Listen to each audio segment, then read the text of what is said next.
mi nombre es Silvina Paula Vidal, soy docente de la licenciatura en Historia de la Universidad Nacional de San Martín, coordino la materia de Historia de Europa Moderna y también soy investigadora adjunta del CONICET. Historia de Europa Moderna, el cuerpo docente, ¿no?, que coordino y los colegas con quienes enseño también investigan sobre este periodo. Ellos son Lisa Caselli, Carolina Martínez y Andrés Gattinoni. Formamos un equipo de 4. ¿Y a qué se dedica la materia? ¿Qué es lo que se ve en Historia de Europa Moderna? Básicamente, nosotros trabajamos sobre procesos clave de la historia occidental europea entre los siglos XV y XVIII. Y, digamos, estos procesos, por ejemplo, ¿no?, algunos de los más importantes son el humanismo y el renacimiento, la expansión oceánica y las transformaciones socioeconómicas entre los siglos XV y XVIII, la reforma protestante y la reforma católica, los procesos de centralización política en Occidente, ¿no?, la crisis del siglo XVII, con todas sus consecuencias culturales, el escepticismo, la revolución científica, el libertinaje erudito, y llegamos a la consolidación y las impugnaciones del antiguo régimen ahí con la Revolución Francesa, ¿no? Estos núcleos temáticos, que son 6, se dividen en 2 bloques, ¿no? Un bloque de larga duración, que es el primer bloque, que hace hincapié en los procesos económicos y sociales entre los siglos XV y XVIII, y después nos centramos más sincrónicamente, ¿no?, en los procesos políticos y culturales. Entonces, estos 2 bloques y estos 6 núcleos temáticos que marcaba, se suma un eje transversal que es justamente la cuestión de la alteridad y esta dinámica entre identidades y alteridades. Es decir, que a nosotros nos interesa indagar en cómo se construye, ¿no?, la identidad de los europeos en relación con los encuentros con otros espacios, ¿no?, y otras culturas no europeas. Por ejemplo, América, por ejemplo, Asia, África, ¿no? Y cómo a su vez la noción de moderno se configura en relación con lo antiguo, ¿no?, en este caso los autores grecorromanos y los padres de la iglesia y lo salvaje, ¿sí?, es decir, los indígenas. Por eso recomendamos que esta materia se curse junto con América Colonial. Es fundamental. Si la pueden cursar, si cursaron antes América Colonial, bueno, pero si la pueden cursar en simultáneo, es lo recomendable. Y si también ya cursaron Asia y África, también les va a dar una nueva perspectiva integradora, ¿no es cierto? ¿Qué aporta Historia de Europa Moderna a la formación general de los historiadores? En primer lugar, digamos, consideramos que aporta bastante a la formación general del historiador, porque se estudian transformaciones económicas, sociales, políticas, culturales, que son significativas, ¿no? Nosotros estudiamos la génesis de estas transformaciones, pero son significativas en nuestro presente. Podemos pensar en algunas de esas transformaciones, por ejemplo, ¿no?, la expansión ultramarina, que indica nuestro propio origen, ¿no?, y nuestra integración en el mundo como América Latina, esta primer globalización, el desarrollo de lo que se ha dado en llamar con la integración de los mercados y demás, una primera globalización en la Edad Moderna. Podemos pensar en el proceso de centralización política como la génesis, el origen de los futuros Estado-Nación, ¿no?, un proceso bastante complejo. También la ruptura de la unidad cristiana, ¿no?, todas las iglesias que hay ahora, además del catolicismo, esta ruptura de la unidad cristiana se da en la edad moderna, ¿no?, todas las críticas al pensamiento heredado, la superstición, la incredulidad, lo que nosotros llamamos los orígenes de la Ilustración. Nosotros como hijos de la Ilustración también lo podemos ver en la Edad Moderna, el desarrollo del derecho internacional, ¿no? Todas estas cuestiones que hoy nos resultan familiares y conocidas, podrían haber sido de otra manera y tienen su génesis en la Edad Moderna. En este sentido, nosotros creemos que es relevante, es muy relevante para la formación del historiador.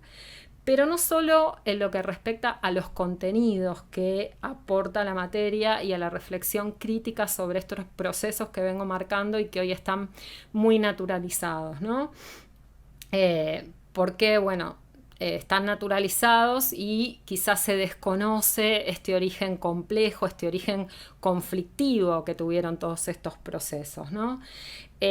Sino también hay otras cuestiones de reflexión metodológica que hacemos en la materia y aportan a la formación del historiador, como las reflexiones que hacemos con respecto al cambio histórico, ¿no? Siempre la Edad Moderna está ligada a lo positivo y bueno, y el cambio histórico es mucho más complejo que algo necesariamente positivo, y toda esta cuestión de la dinámica de identidades y alteridades que todavía que pesa bastante en nuestra práctica, ¿no? Historiográfica, en nuestra práctica como historiadores, que siempre estamos tratando de interpretar a un otro, ¿no es cierto? Desde el presente, con nuestras limitaciones, pero estamos siempre tratando de interpretar a un otro. Entonces creemos que también aporta a la formación del historiador estas cuestiones metodológicas. En relación con el cambio histórico, particularmente nos interesa un poco criticar, digamos, esta visión, ¿no?, de la historia como continuidades y rupturas. Tenemos una visión más compleja del cambio histórico que tiene que ver con esta idea de cambios en distintas duraciones, ¿sí? No todos los cambios de acuerdo a los fenómenos que se estén analizando son de larga duración, ¿no? Algunos son de duración media, otros son más cortos, y por otro lado, no necesariamente los cambios traen consigo una novedad, ¿sí? Una ruptura, porque también hay muchos elementos que resisten al cambio y justamente se resignifican. Entonces, bueno, esto también nos parece interesante trabajar, y esto que les decía de la dinámica de identidades y alteridades también nos importa porque justamente, ¿no?, sigue en nuestro presente, y es importante en nuestra tarea como historiadores, como investigadores, ¿no? Entender al otro, entender, digamos, que las identidades son múltiples, ¿sí? Se definen de varias maneras, ¿no? Por ejemplo, en la Edad Moderna, un campesino también era un cristiano, ¿sí? También era un pater familia, ¿no? También era un padre, también por ahí era un soldado, ¿no? Estas identidades múltiples, y también cómo se construye la identidad en relación a un tercero que siempre es excluido, ¿no? Por ejemplo, pensando en la Edad Moderna, pero también lo podemos pensar en otros periodos, el judío, el morisco, ¿sí? El esclavo, el pobre.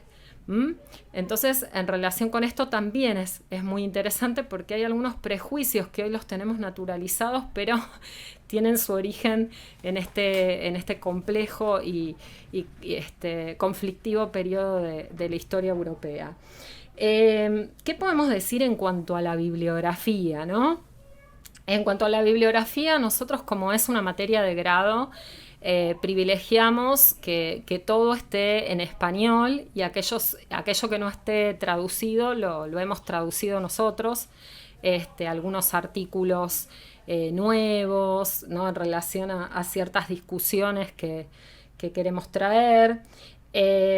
En cuanto a la selección de autores, nosotros adoptamos una perspectiva interdisciplinaria, es decir, que en su mayoría son historiadores, pero reflejan distintos enfoques, escuelas historiográficas, ¿no? Nos interesa no solamente que haya historiadores sociales y historiadores económicos, sino que también hayan historiadores culturales, ¿no? Que trabajen con imágenes. Por eso cruzamos distintas perspectivas y en este sentido esto lo vinculamos con la capacidad de los alumnos para poder trabajar con distintos tipos de fuentes, no solamente fuentes documentales, sino también documentales de distinto tipo, ¿no? Porque una cosa es una biografía, otra cosa son fuentes jurídicas, entonces tratamos de discriminar entre este distinto tipo de fuentes y también, bueno, obviamente fuentes iconográficas, cartográficas, ¿sí? Nos movemos en una interdisciplinariedad que creemos que digamos es muy útil también para más allá del área que les termine interesando y en que se terminen especializando. En cuanto al enfoque global de la materia, nosotros tratamos de articular los contenidos, es decir, lo que sería un nivel más fáctico. En general también les damos ayuda de manuales y demás, pero digamos, tratamos de articular este nivel de contenidos con los debates historiográficos, ¿no? Las perspectivas conceptuales, una reflexión sobre lo metodológico y tratamos de equilibrar todos estos polos, ¿sí? Porque obviamente lo fáctico sin tener alguna reflexión metodológica no queda en el aire, ¿no? Y a nosotros lo que nos interesa es que los alumnos tengan una perspectiva crítica sobre la historia moderna europea de estos siglos.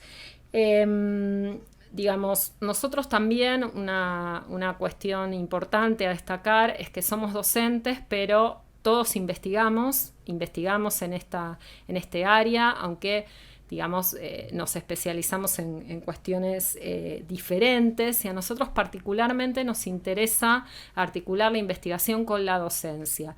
Es decir, nos interesa que el alumno se enriquezca con las distintas perspectivas y discusiones más actuales sobre la historia moderna en la medida, digamos, de lo posible, pero nos interesa actualizar los materiales en este sentido, en un diálogo continuo entre investigación y docencia, ¿sí?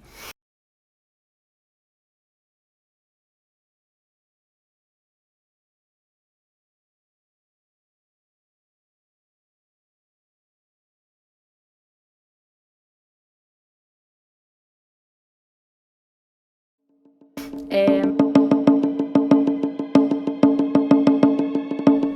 ¿Cómo fue pensada esta materia? ¿Cómo nació esta materia, ¿no?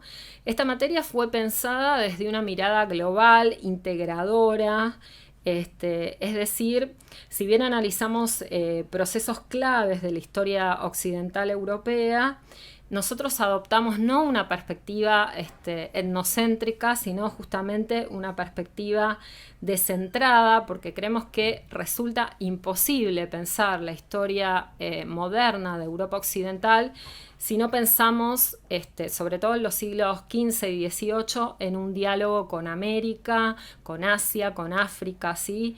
En estos movimientos, en estas migraciones entre espacios europeos y espacios no europeos, ¿sí? No se puede pensar Europa Occidental aislada de todo lo que sucede alrededor. Por otro lado, hacemos hincapié no en la modernidad, ¿sí? Aunque también se habla de la edad moderna como primera modernidad, pero para nosotros modernidad constituye un concepto difuso que está constantemente en disputa y entonces en este sentido nos interesa más hacer hincapié en cómo los hombres y las mujeres, ¿no? De los siglos XV a XVIII se definen como modernos en relación con un otro y sobre todo con esta experiencia del cambio histórico, ¿no? La época moderna es una época transida por todos estos, ¿no? Atravesada por todos estos cambios que les marcaba, ¿no? La transición del feudalismo al capitalismo, la centralización política y todo esto, ¿no? La profunda división religiosa y todo esto ocasiona una serie de conflictos porque son transformaciones muy, muy grandes y son procesos verdaderamente traumáticos, y entonces nos interesa ver cómo los actores se definen como modernos, realizan, esto lo expresan en determinadas producciones y objetos culturales, ¿sí? Y, y en relación con eso y determinadas representaciones, y eso es lo que a nosotros nos interesa trabajar, ¿no? ¿Qué significa en este periodo ser humanista, definirse como cristiano, como filósofo, como melancólico, como político, ¿sí?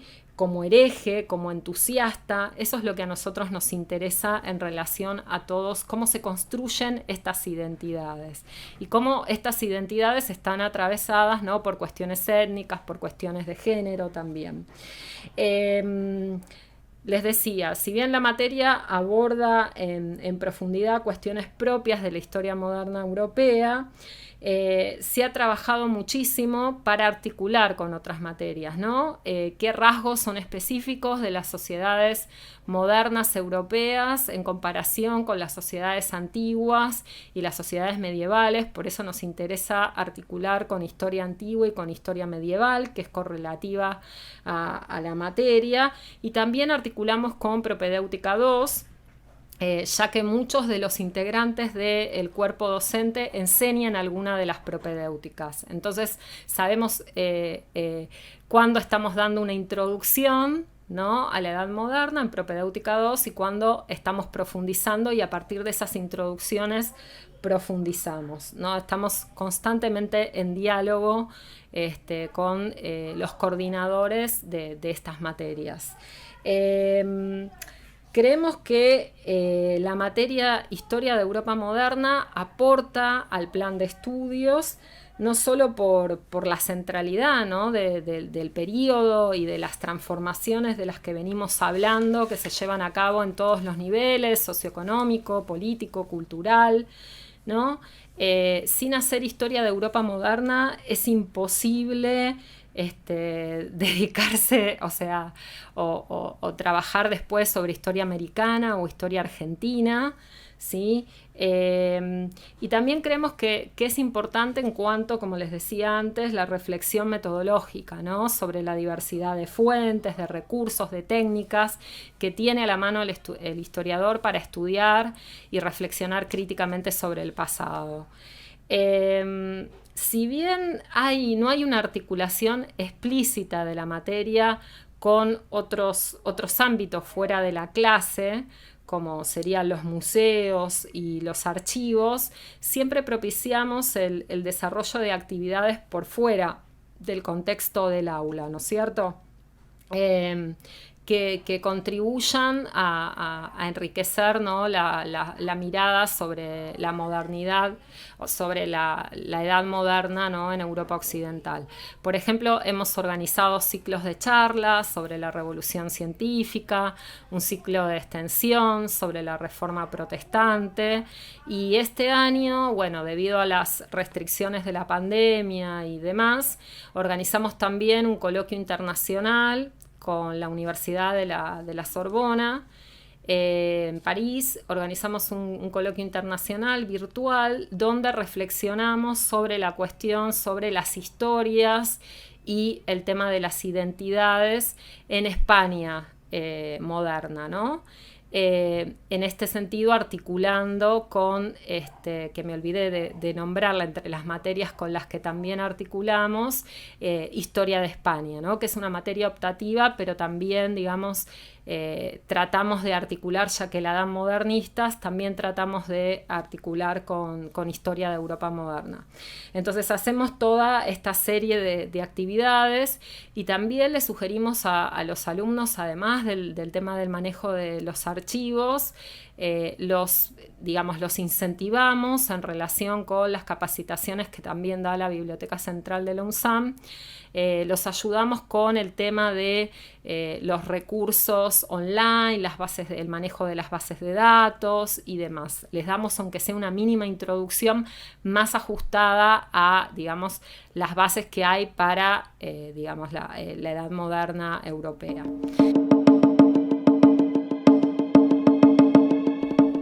¿qué podemos adelantar a un alumno que está por inscribirse en esta materia, ¿no? ¿Qué le podemos decir? ¿Qué es lo más interesante de historia de Europa moderna? Creo que lo más interesante es justamente esta mirada crítica que tenemos desde América Latina, de la historia de Europa occidental moderna. Creo que eso es lo más interesante, esta mirada que les decía, global, integradora, no etnocentrista, ¿sí? Por otro lado, si tuviera que decir, bueno, a ver, ¿qué parte de la materia es más compleja? Puede resultarle en su mayoría un poquito más ardua a los alumnos. Quizás diría que la segunda parte, por su extensión también, ¿no? Y porque se empiezan a articular todas las cuestiones que vimos, ¿no? Este primer largo bloque socioeconómico se empieza a articular con este otro bloque político y cultural. A veces les cuesta un poco más esta articulación entre, sobre todo, los distintos procesos, esta perspectiva comparada entre los distintos procesos de centralización política en España, en Francia e Inglaterra, y todas las revoluciones, ¿no? Las revueltas, las rebeliones. Eso a veces cuesta un poquitito más, cuesta la segunda parte del análisis bibliográfico, cuando tienen que trabajar, reponer procesos y hacer ejercicios más comparativos, de análisis comparativos, pero en general, yo diría que en general en el 85-90% de los casos salen muy agradecidos, realmente disfrutan de la materia y sienten que han aprendido mucho y les ha aportado mucho, ¿no? Que eso es lo importante. Les cuesta, pero el final es muy provechoso, sobre todo cuando llegan al coloquio, a la etapa del coloquio, donde tienen que exponer un texto que ellos eligen del tema que les interesa, y ahí realmente se nota, digamos, todo el esfuerzo y se suma la elección del tema que más les interesó, y realmente salen cosas muy, muy interesantes, reflexiones muy, muy interesantes. Y nosotros estamos muy contentos. ¿Cuál es el desafío? Si tuviera que pensar en un desafío, y bueno, quizás el desafío es justamente que, porque obviamente no se cursa solamente esta materia, se cursa con otras materias, y en pandemia resulta mucho más difícil, ¿no?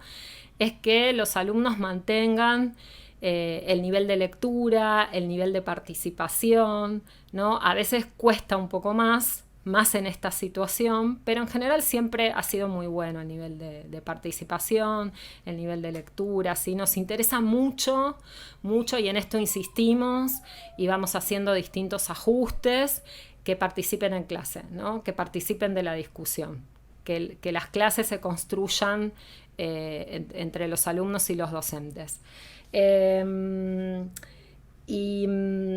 Y bueno, digamos, ese es el mensaje para quien empieza, ¿no? Que va a tener que, nosotros le vamos a dar mucho, pero va a tener que también participar, y participar activamente, ¿no? Con preguntas, con dudas. No quiere decir que participa el que sabe, sino también con preguntas, con dudas. Nos interesa mucho la participación. ¿Qué otro desafío podemos llegar a tener? Y bueno, nos encantaría, ya este es el quinto año que estamos dando la materia, y nos encantaría tener adscriptos. Realmente nos encantaría. Creo que ese es el desafío, ¿no?, que tenemos por delante. Creo que a veces se asustan un poco por el tema de la barrera idiomática, pero bueno, hay mucho traducido sobre historia de Europa moderna al español. Así que quien se anima a investigar algo que le interesó, que quiere profundizar lo que trabajó en el coloquio, está totalmente, nosotros estamos totalmente a disposición para guiarlos a hacer una adscripción. Creo que ese es el desafío, ¿no? Pensar, bueno, está bien, estoy haciendo historia desde acá, pero tranquilamente se puede hacer una adscripción. Nos encantaría tener adscriptos, los invitamos a los que quieran adscribirse a la materia. Bueno, para finalizar les quería contar una anécdota. que nos sorprendió hace ya 2 años más o menos. Tuvimos unos estudiantes de intercambio que eran de ciencia política y de sociología, 2 de Francia y 1 de Italia, y cursaron la materia con el resto de los estudiantes.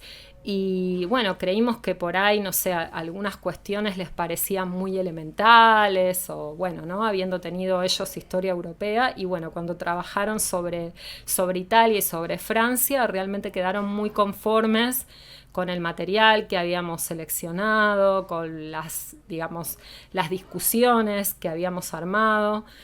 Así que bueno, eso les aportó, ellos habiendo hecho historia europea, les aportó también bastante nuestra perspectiva.